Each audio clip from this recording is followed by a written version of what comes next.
Now, live from Rogers, Arkansas,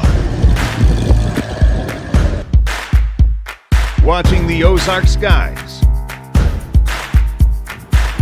from Walton and Walnut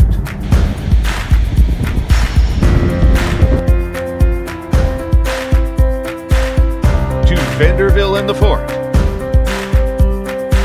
Here's the whiz of Oz weather, Garrett Lewis.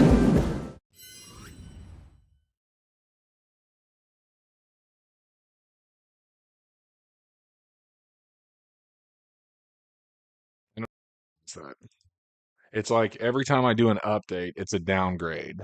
I know you couldn't hear me. You don't have to post it in the comments. I know you probably did. So here's what's going on. I thought we'd do a quick weather update, talk about what's happening now, what's new, what's next, what the weekend looks like, and of course the rain chances for tomorrow.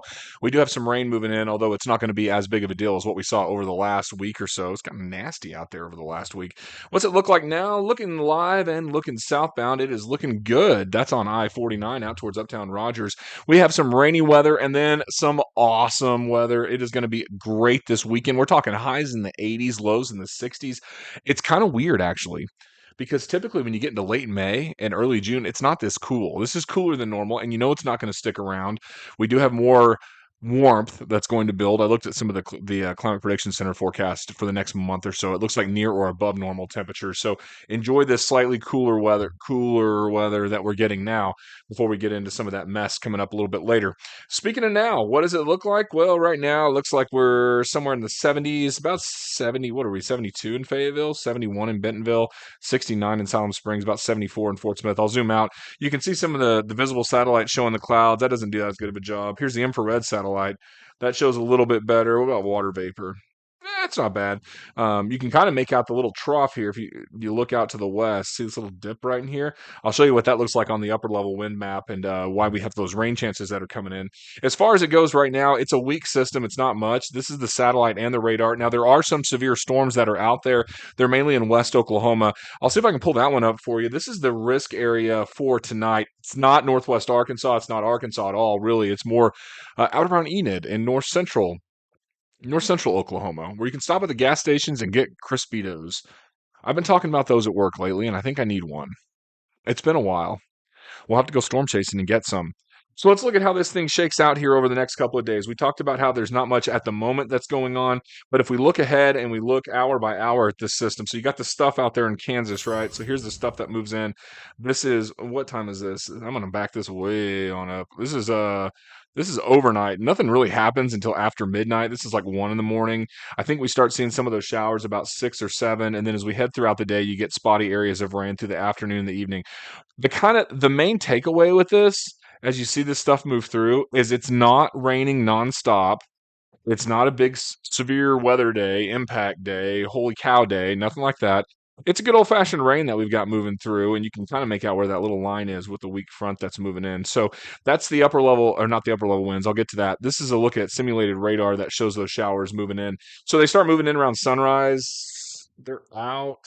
Well, they're not really all out till about 9. So I think some intermittent showers is going to be the rule of the land as we head into the next 24 hours or so. And then as we look ahead towards the forecast for the weekend, again, that high pressure builds in. You guys are going to love this stuff. I'm telling you, for this time of year, it's ridiculous. Now, here's why the system that's moving through is not a big deal. This is the upper level wind chart. If you look right in here, let me see if I can find Arkansas for you. Arkansas is right here in the middle. So see this little dip here? So that's the trough, but also notice the bright blue colors over us. So whenever you have strong winds on the east side of a trough, then it's lifting and weakening. When they're on the west side, it's strengthening and deepening.